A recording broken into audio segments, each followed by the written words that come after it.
So tell me a little bit about what is living water counseling? Well, I started out years ago as a businesswoman, a lay biblical counselor for years back in Georgia, where I'm from, and came out here with my hubby to do Eagles Landing, and then got in the schools. And my principal looked at me, Kathy Christensen, and said, "You are our school social worker." I said, "What's that?" And I said, she goes, "You should go find out." And sure as shooting, she was right. I thought I wanted to be a counselor, but I am more of a social worker. Whole person counseling, hard to be happy and healthy when your food's not good and your job's not good and your family's not good and your mind's not good and your spirit's not good.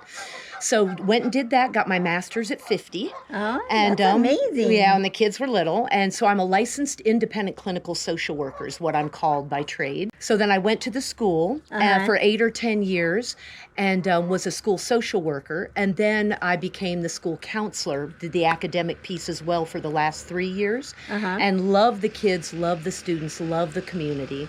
And but about 3.5 years ago, because you can speak in biblical and not in terms, but in biblical principles to students, because you have to obey your authority and know your surroundings and where you are. And I was always trying to careful to do that.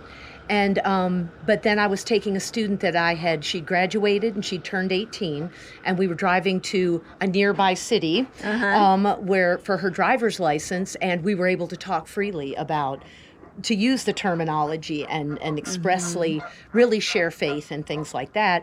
And so she went in to take her test, and I called my husband on the phone, Corey, and I was like, "Honey, I'm supposed to be a biblical counselor." And he's like, "Okay, babe, whatever you want. What do we need to do?" I'm like, "I don't know." And he's like, "Okay, we'll do it." He's the best husband in the world, and he's such a blessing to me. Yeah. And, so tell me, when in that moment, how did you know that that's what you were supposed to be?